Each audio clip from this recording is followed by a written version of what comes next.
chances are pretty good that my family's Thanksgiving dinners are a lot different than yours. There's no turkey or buttered rolls or green bean casserole drenched in cream of mushroom soup. Instead, we have homemade tofu turkey, Brussels sprouts dressed in vinaigrette, and rolls with an ingredients list that was very carefully inspected in the middle of a chaotic grocery store aisle to make sure it didn't contain animal products.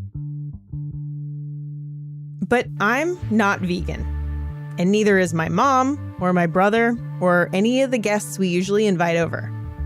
The architect of this animal-free feast is my little sister, Eva.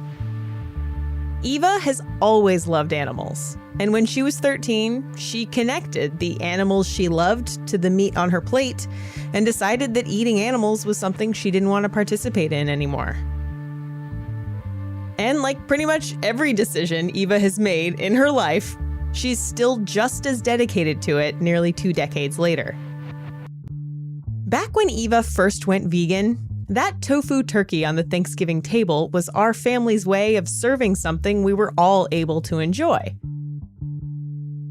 But as Eva has become more involved with animal rights activism, those meals have turned from a mix of vegan and meat-based dishes to a spread completely free of animal products. If they weren't, Eva probably wouldn't attend. And we care more about her than we do about what's on our plate. As a result, Eva has made me think about my food in a way that I don't think a lot of meat eaters have to.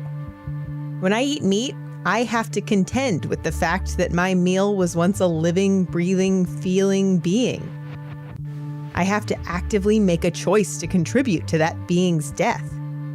I make that choice, and it doesn't always feel that good. Now, that's not to say I always wrestle with those feelings. I can ignore them. I can make excuses for them. Even contending with them right now, I can't honestly say that I think eating meat is wrong. But it's important to at least think about what's on our plates and whether we feel okay about what it took to get it there. And considering that talking about pain, suffering, and death isn't exactly appropriate for the dinner table, most of us never really have to think about it. What it takes to make our meat is a huge taboo. So today, we're going to have the kind of conversation that would probably get you kicked out of a backyard barbecue. I'm not going to lie. It's probably going to be uncomfortable. But uncomfortable is what we're all here for, right? I'm Ashley Hamer, and this is Taboo Science, the podcast that answers the questions you're not allowed to ask.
When we talk about whether or not it's okay to eat animals, the first thing we need to realize is that everyone has some animals they don't feel comfortable eating for ethical reasons. So what is it that makes us draw that line? I think I'd like to answer this question by starting with a little thought experiment. I would like you to just imagine that you are eating a delicious, juicy hamburger. And a person sitting next to you turns to you and says, actually, the hamburger you're eating isn't actually from cows. It's made of golden retrievers. Now, just take a moment to reflect on your thoughts and feelings. I mean, chances are what you had just seen as food, you now see as a dead animal. And what you just felt was delicious, you now feel is disgusting. And so rather than continue eating the hamburger, you probably, want to throw it away. I'm Dr. Melanie Joy. I'm a social psychologist. I am an author. My best known book is Why We Love Dogs, Eat Pigs, and Wear Cows. And I'm also the founding president of the NGO Beyond Carnism. Carnism is a word that Dr. Joy coined back in 2009, and it's since been adopted by activists and writers as a general term that means, well, I'll just let her tell you. Remember how you responded to the Golden Retriever burger? Your response is the result of what I call carnism, which is the invisible belief system that conditions us to eat certain animals.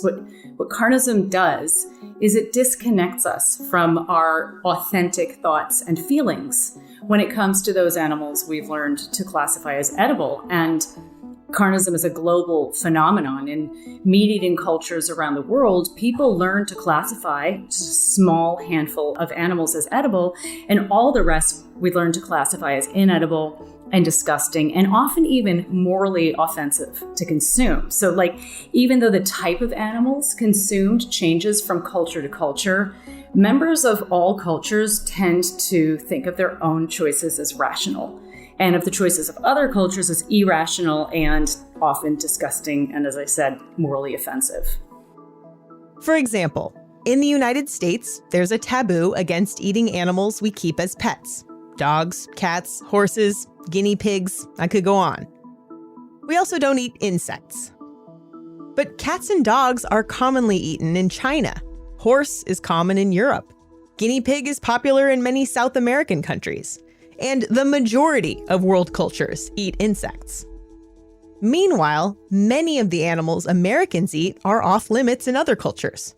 Cows are sacred in Hinduism, and pork is forbidden in Islam and Judaism. If there's anything we've learned from this podcast, it's that taboos are almost never universal. So, cultures around the world consider certain animals edible. And according to Dr. Joy, carnism is the belief system that leads them to do that. But if nearly every culture in the world sees at least some animals as edible, why do we need a word for that belief? Well, because it's not the only way to believe.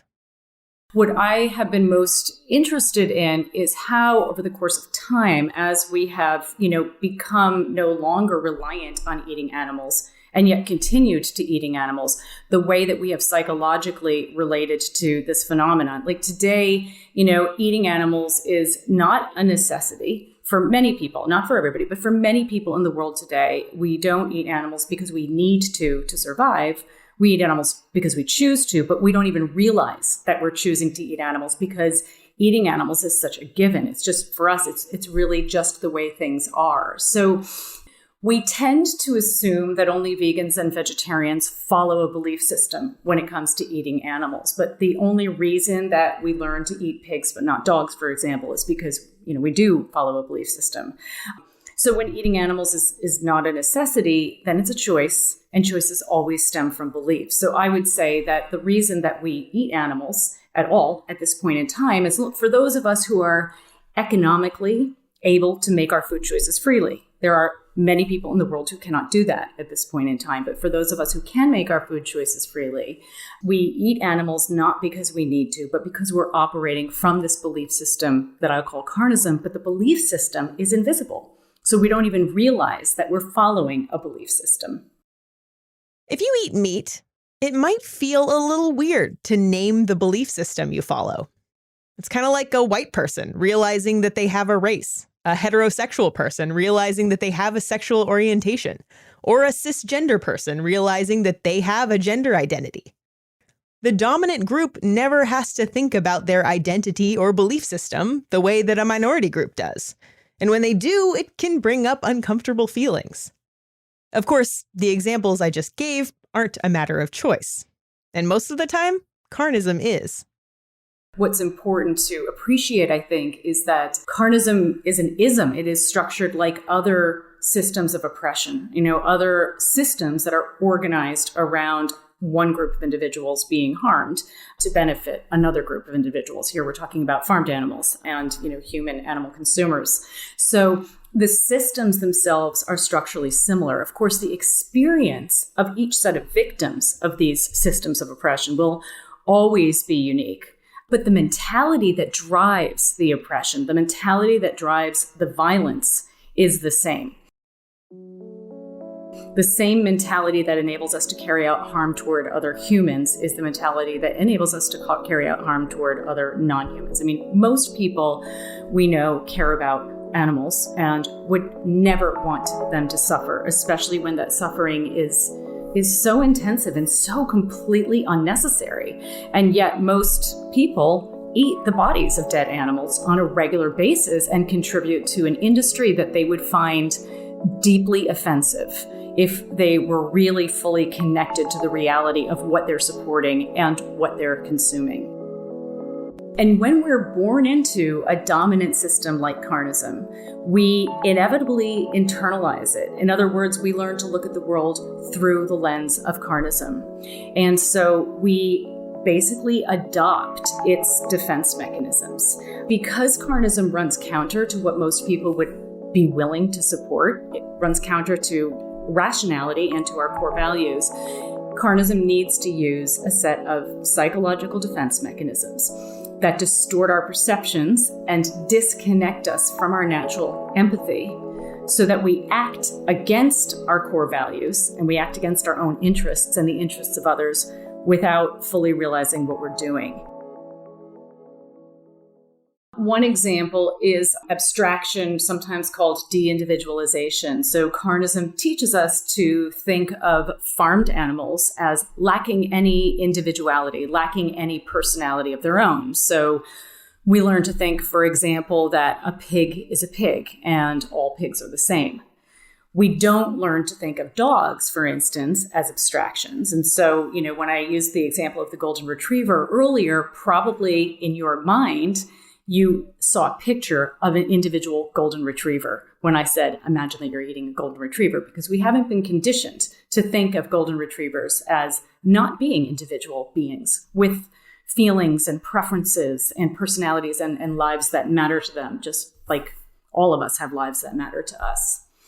Another example is objectification. So we learn to see farmed animals as objects, as things for consumption. We refer to them as living things sometimes. We, call them units of production.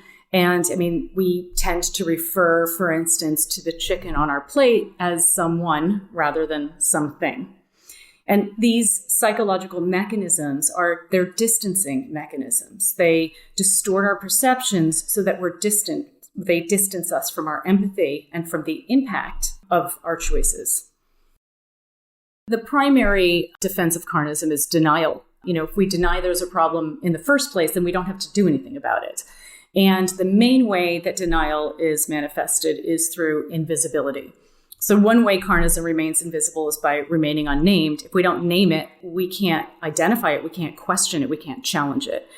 Carnism also keeps itself invisible by keeping its victims out of sight and therefore conveniently out of public consciousness. So, for example, in just one day, more farmed animals are slaughtered globally than the total number of people killed in all wars throughout history. I had to fact check this, and it was honestly even more dramatic than she made it sound. The total number of people killed in all wars throughout history is a tricky number to pin down for various political reasons, but it's likely in the hundreds of millions. More than 150 million tons of seafood was produced for human consumption in 2016 alone. That's just seafood, and in tons. The number of individual animals is way higher than that. Now, she said farmed animals, and farmed seafood only accounts for about half that number. But we haven't even gotten to the animals you sing about on Old MacDonald's farm. Every year, we slaughter about 300 million cows, 1.5 billion pigs, and 50 billion chickens. So yes, the number of farm animals slaughtered in a given day is just about equal to the total number of people killed in all wars throughout history. But you could also put it another way. The number of animals we slaughter in just 2 years is equal to the total number of humans who have ever lived. It's a lot. And to just take a step back here, I always fact check the claims made on this podcast, but I feel like that's especially important for this one. After all, it's really tempting to react to uncomfortable facts with denial, and that's easier if we think Dr. Joy is just making this stuff up. But I also need to keep this podcast brief, so instead of jumping in for a verification of every figure, I'll just use a quick sound effect. When you hear this, just know that I fact-checked it and I found it to be true. You can find those sources in the show notes, as always. Anyway, back to the huge number of animals slaughtered on a daily basis. Like, really think about this number. And yet, most of us don't see a single aspect of this process or a single individual who ends up becoming the meat, eggs, or dairy on our plates. These animals are raised and killed in a manner and with a speed that would horrify us, that would absolutely horrify us and offend us so deeply if we were truly connected with it, that most of us would be on the streets demonstrating instead of in the supermarkets paying for this killing to continue. These individuals are, often slaughtered while they're still conscious. The babies are castrated and have their horns and tails cut off with no anesthesia whatsoever. Baby chicks who are born to egg-laying hens, the males who are of no use to the egg industry, they're killed immediately after birth. They're of no economic value, and so they are either dumped into a grinder and ground up alive. They're gassed. They may be thrown in garbage bags where they die from suffocation. That last fact is unfortunately 100% true. I just wanted to pop in and mention that France and Germany have now adopted a way to determine the sex of an egg early on using DNA analysis, so that male chicks are never born in the first place. United Egg Producers pledged to do that in the United States starting in 2020, but they've had problems scaling the method, so while they say they're hopeful, they're still engaging in the practice of male chick culling, as they call it. I could go on, but you get the idea. The violence of carnism is such that for most people it's unbearable. And so we, consumers, make carnistic industry's job easy for them. They tell us not to look, and we choose to turn away because it's easier and because carnism gives us the tools with which to do that. That's uncomfortable, right? But do animals really feel pain the way we do? Isn't that just us projecting our human feelings onto animals? Animals that might not even possess consciousness, much less the ability to feel things like fear or pain, right? Well, I mean, there's a tremendous amount of information today, scientific data today, that demonstrates that non-human beings are, in fact, sentient and conscious individuals who can feel pleasure and pain. And anybody who has ever, lived with a dog can tell you this. There's a tremendous amount of information documenting this. Most people don't need it documented. And, that we have to be very, very careful with finding justifications to harm others. It's not terribly different than the kind of thinking that was used up until the 1980s when babies were, people did surgery on babies without anesthesia and thought, well, neonates, infants, don't have developed nervous systems. So we shouldn't project adult experiences and emotions onto them. Let's just not worry about anesthetizing them when we're cutting into them. So we have to be really careful with this. I mean, fortunately, today, this very old myth that, other animals do not have nervous systems and feel pleasure and pain the way human animals do is very much a thing of the past. The idea that animals might not feel pain is more of a technical question than a practical one. All organisms, right down to single-celled microbes, move away from unpleasant stimuli like toxic chemicals and electric shocks. Mammals, birds, fish, and some invertebrates also have areas of the brain and nervous system that correspond to the same areas we use to feel pain. But when you get right down to it, we can't ever really know what an animal is feeling, just like you can't ever really know what another human being is feeling. But at this point, the safe bet is to assume that yes, non-human animals can feel pain. At this point, my usual thought process goes something like this. Okay, yeah, killing is terrible, and I don't want animals to suffer more than they have to. But humans evolved to eat meat. We're just doing what we've been doing for millennia. Humans have never eaten anywhere near the amount of carnistic products that we do today. But nevertheless, it is true that humans have been eating animals as part of an omnivorous diet for many, many years, for millennia. We have also been raping and murdering for equally long, but we don't use the longevity of these practices as a justification for them today. So I think we need to be very careful. And again, just think very critically when we are making these claims. What is it that we're trying to justify, and what is the lens that's shaping our desire to justify in the first place, and how we interpret what we're looking at? To that, I might say being ethical is one thing, but being healthy is another. I mean, you literally cannot sustain a vegan diet without vitamin supplements. And I know people who were vegan for years until they got sick and their doctors made them start eating animal products again.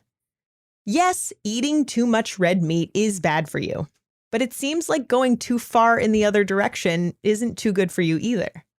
So I think one really important step is just recognizing the dominant bias that exists. And then, being really careful about how we look at the data. And I am not a nutritionist, obviously, but I do know many medical practitioners, and I know there's substantial scientific data demonstrating the health benefits of a vegan diet and the dangers of a carnistic one.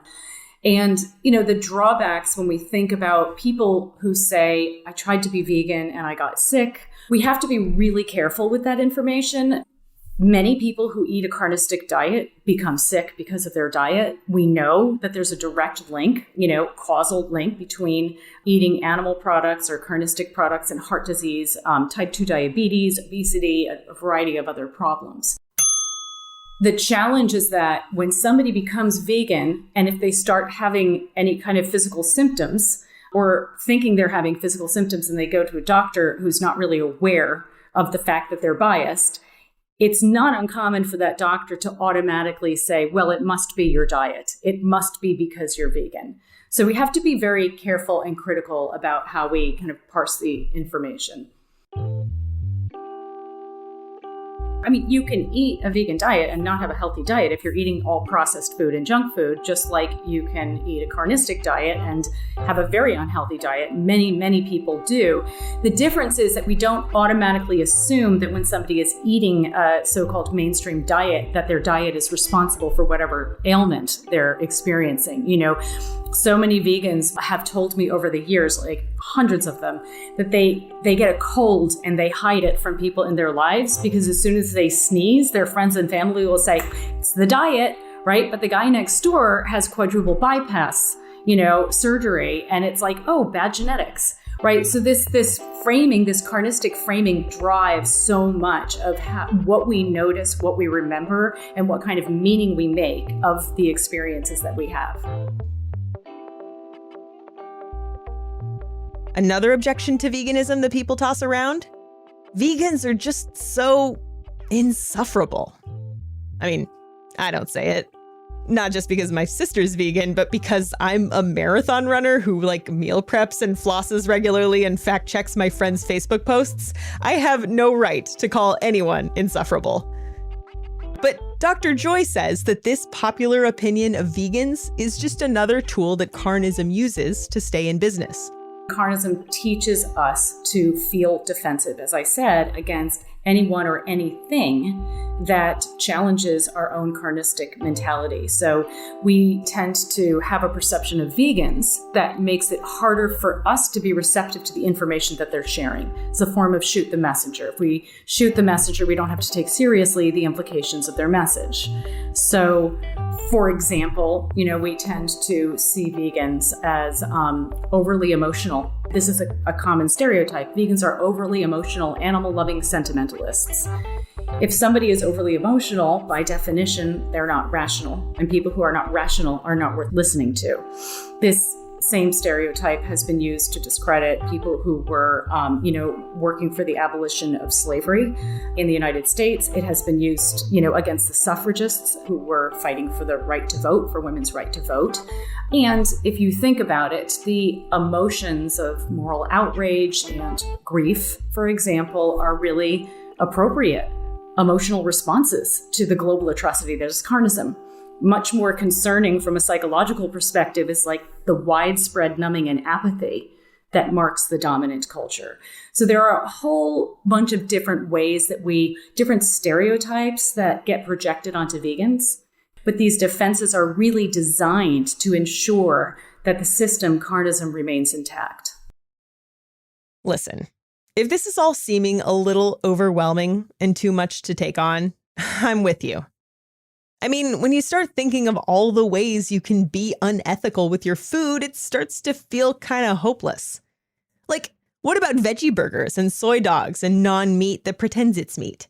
That's still sort of continuing the idea that you have to have something that looks like meat at every meal. Is it really a choice between animal suffering and straight soybeans for the rest of my life? Well, meat alternatives, basically anything that gets us away from having to kill in order to consume has got to be better than the current system that we're operating within. And what's really interesting, most people don't realize that attitudinal change often follows behavioral change.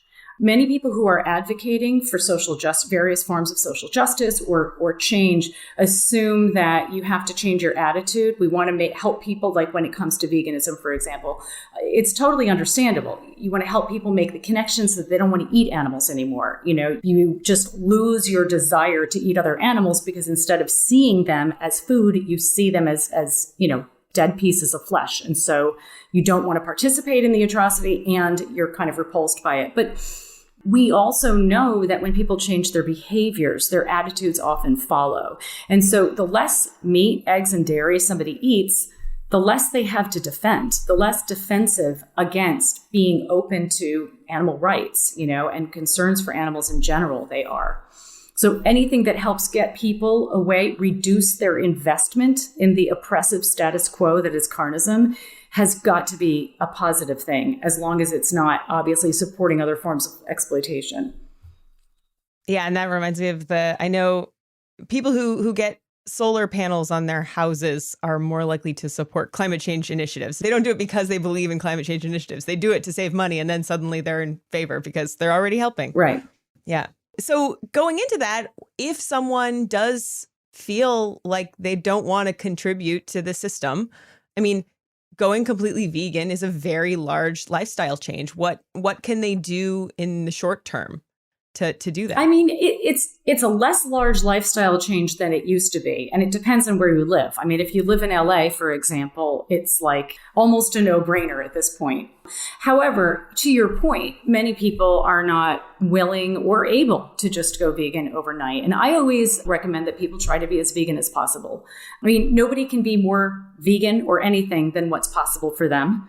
And I encourage people to really think of the issue in this way. It's not that either, you eat animals and you're part of the problem, or you don't eat animals and you're part of the solution. There are different ways to be a part of the solution, because we're not simply talking about changing a behavior. We're also talking about transforming a system, and the system is carnism. And the animal rights movement and veganism this is a cause that needs all the help it can get. So be as vegan as possible. Each time you sit down to a meal, ask yourself, how vegan can I make this meal?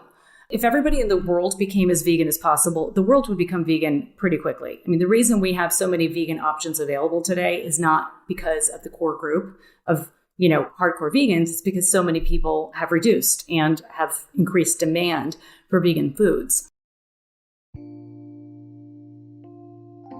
I also encourage people to be what I call a vegan ally, which is a supporter of veganism, even though they're not yet fully vegan themselves. some of the people in my experience who have done the most for this cause, actually, just on an impact, on the level of impact, are not vegans. They're not people who simply, I don't want to minimize not eating animals. I think it's important, but there's a lot you can do, even if you're not fully vegan. There are people who have used their influence. This is what vegan allies do. They use their influence to help in the transformation of carnism. So, you would actually be a great example of a vegan ally. Here you are having a conversation with me, encouraging your listeners to think differently about their relationship with their food choices. Some people who have interviewed me and, written articles that have reached hundreds of thousands of people around the world probably do much more for the cause than an individual who just doesn't eat animals during their lifetime. So use your influence, be an ally. Some of the people who donate to my organization, Beyond Carnism, they're not vegan, they're not even vegetarian, but they want to help the cause.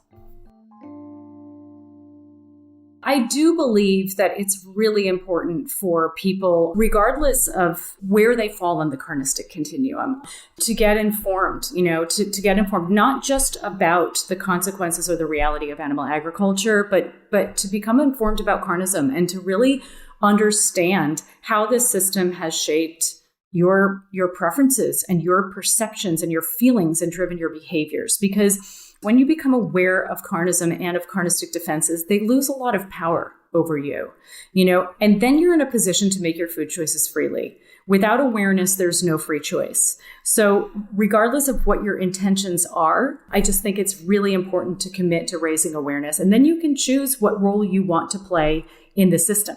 Because for better or worse, we're all participants. The choice is not, whether we participate, but how we participate.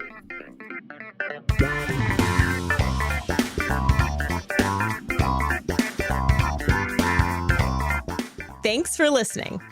Taboo Science is written and produced by me, Ashley Hamer. The theme was by Danny Lopatka of DLC Music. Thank you so much to Dr. Melanie Joy. I was honestly really nervous about this conversation because, I eat meat. But she was a delight to speak with, and I'm so glad she agreed to come on the show. You can get more information about the topics she spoke about on carnism.org, and you can pick up the 10th anniversary edition of Why We Love Dogs, Eat Pigs, and Wear Cows with the new foreword by Yuval Noah Harari, the author of Sapiens. The links to both of those are in the show notes. You can follow Taboo Science on Twitter, Facebook, and Instagram. Just look for Taboo Science, all one word, or just visit the website to find it all in one place. That's tabooscience.show. This is officially the first episode of season 2. If you've been with me the whole way, thank you very much for making it here. And if you're new, check out the other episodes. You don't need to follow them in any order or anything. Just listen to whatever suits your fancy. And, maybe leave me a review when you're done. That's all for now. I'll catch you next time.